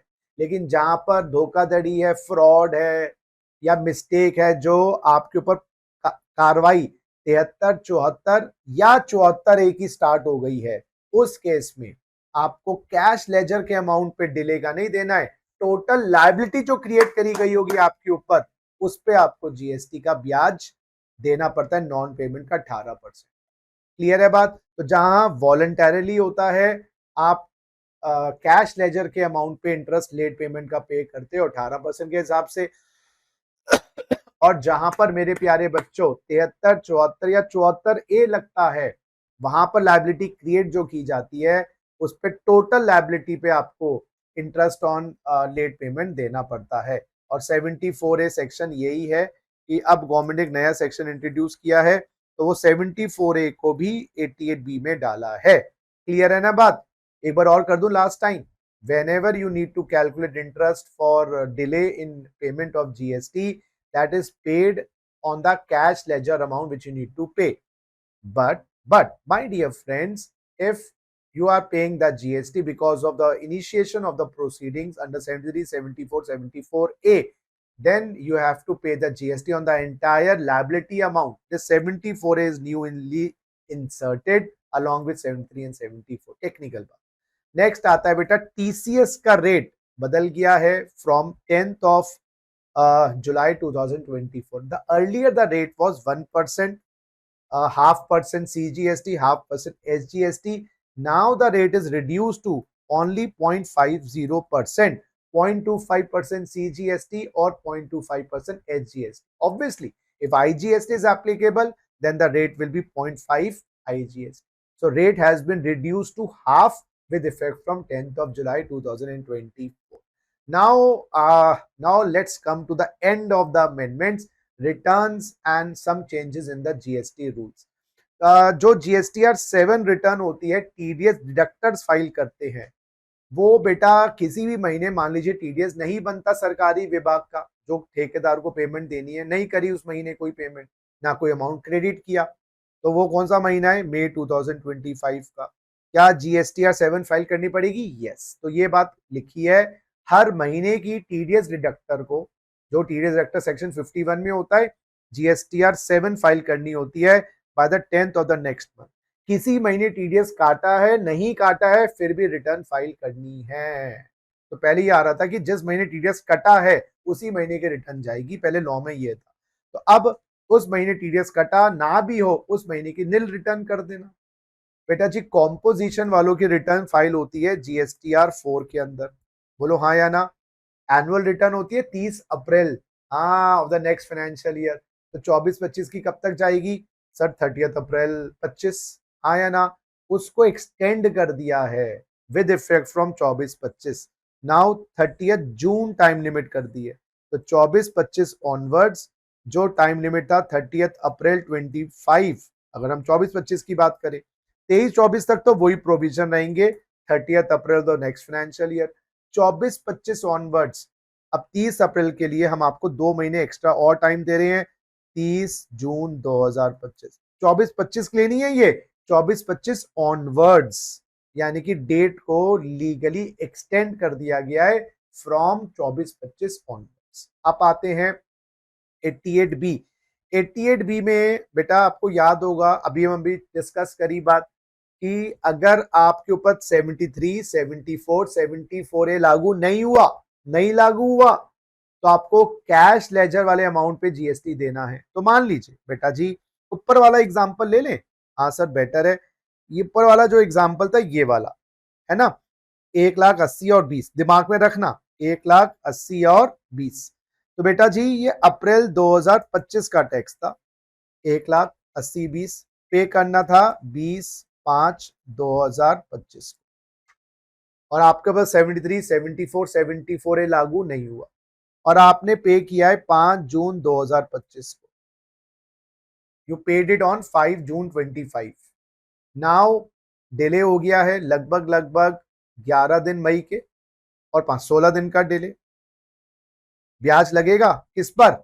नेट कैश लेजर वाले अमाउंट पे 20,000 पे। रुको 18%, 16/365 दिन, बोलो हाँ या ना। लीप ईयर की कैलकुलेशन इग्नोर कर दो, लीप ईयर की बात नहीं कर रहा मैं। नाउ द पॉइंट इज, अगर आपके कैश लेजर में 20 तारीख को पैसा पड़ा था 20,000 और डेबिट किया है 5 जून को, ब्याज छोड़ देंगे। अच्छा, तो अगर आपने GSTR 3B late return file करी तो 5 जून 2025 को आपने टैक्स पे किया, डेबिट तो उसी दिन हुआ, लेकिन क्रेडिट तो कैश लेजर में बैलेंस पड़ा था। तो ये ब्याज कब लगेगा? जब आपकी ड्यू डेट वाली डेट पर कैश लेजर में बैलेंस नहीं था। आपके कैश लेजर में बैलेंस आपने डिले किया है, डेबिट डिले किया है, गवर्नमेंट का पैसा तो पड़ा ही है। So if the amount is credited to electronic cash ledger on time, yes cash ledger में तो डाल दिया 20 तारीख को, रिटर्न आपने लेट फाइल करी तो डेबिट तो लेट होगा। No interest payable on that amount if the balance remains unutilised till return filing. तो मुद्दा बड़ा क्लियर है, कैश लेजर पैसा डाल के रखो ड्यू डेट को, डेबिट लेट हो जाए कोई दिक्कत नहीं, ब्याज आपका जो सेक्शन 50 में लगता है, रूल 88B में तो कैलकुलेशन है, ब्याज सेक्शन 50 में लगता है, हम लागू नहीं करेंगे। बेटा जी GSTR 1A एक नई रिटर्न डाली गई है। जब GSTR 1 आपको फाइल करनी होती है, कब तक फाइल करनी होती है? 11th of the next month, और QRMT में हो तो 13th of the next month after the end of the quarter. और फिर 3B return generally 20 of the next month, अगर क्यूआरएमपी में हो तो 22 या 24 of the next month after the end of the quarter. तो आपकी बेटा अप्रैल 2025 की जीएसटीआर 1 मोटा मोटा क्यूआरएमपी भूल जाओ 11 मई 2025 और आपकी 3B कब तक जाएगी, क्यूआरएमपी नहीं है, मान लीजिए 20/5/2025। तो 11/5 को आपने रिटर्न भर दी, उसके अंदर आप उस रिटर्न को यस अमेंड कर सकते हो बिफोर फाइलिंग 3B रिटर्न। तो new optional return to amend GSTR 1 before filing GSTR 3B for the same tax period, उसी महीने की 3B भरने से पहले 1 के रिटर्न को अमेंड कर सकते हो। Can be filed only once per tax period, एक ही बार अमेंड होगा।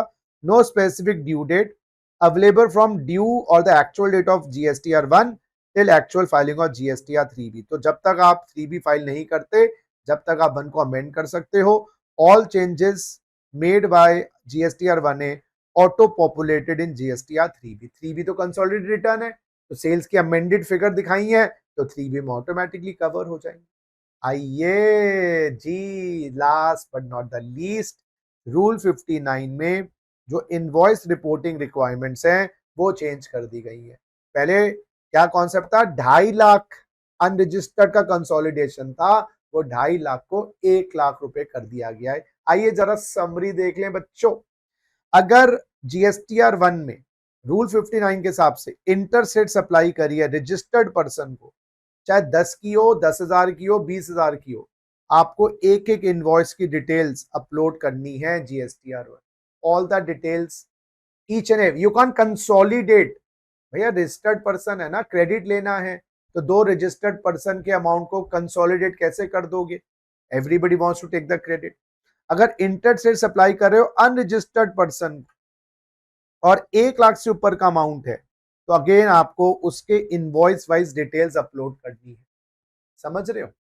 अच्छा, इंटरस्टेट सप्लाई कर रहे हो अनरजिस्टर्ड को 1 लाख रुपए तक की जितनी भी सप्लाईज है इंटर स्टेट में 1 लाख रुपए तक की अनरजिस्टर्ड को दी है, आप स्टेट वाइज कंसोलिडेट करना और रेट वाइज, जैसे जैसे दिल्ली से यूपी जितने भी मैंने अनरजिस्टर्ड पर्सन को सप्लाई करी है 1 लाख रुपए वाली तक, 1 लाख की सप्लाई तक 5% वाली सारी इकट्ठे करके अपलोड करना, 12% वाली इकट्ठे करके अपलोड करना। तो मैंने 80,000 की 5 सेल करी तो मैं यहाँ पर 4 लाख लिख दूंगा, मैंने 50,000 की 10 सेल करी 5 लाख लिख दूंगा। तो मुझे सेपरेट सेपरेट डिटेल नहीं देनी। हाँ, दिल्ली से यूपी की मैंने सप्लाई करी है, यूपी तो हो गया, बिहार की सप्लाई करी है अनरजिस्टर्ड पर्सन को, तो यहाँ पर भी 5% वाली मैंने सप्लाई करी है 10,000 के 5 गुड्स, तो 50,000 इकट्ठा कर दो। 12% की सप्लाई करिए 20,000 की 4, 80,000 को इकट्ठा कर दो। तो कंसोलिडेशन कहां अलाउड है, जब आप अनरजिस्टर्ड को दे रहे हो 1 लाख तक का माल इंटर स्टेट में। लेकिन कंसोलिडेशन स्टेट वाइज है पर रेट ऑफ टैक्स। दोनों स्टेट को क्लब कैसे कर देंगे, दिल्ली से यूपी, दिल्ली से बिहार कैसे क्लब कर देंगे, 5 और 12 को क्लब कैसे कर देंगे। तो क्लबिंग होगी, कंसोलिडेशन होगी state wise and rate wise.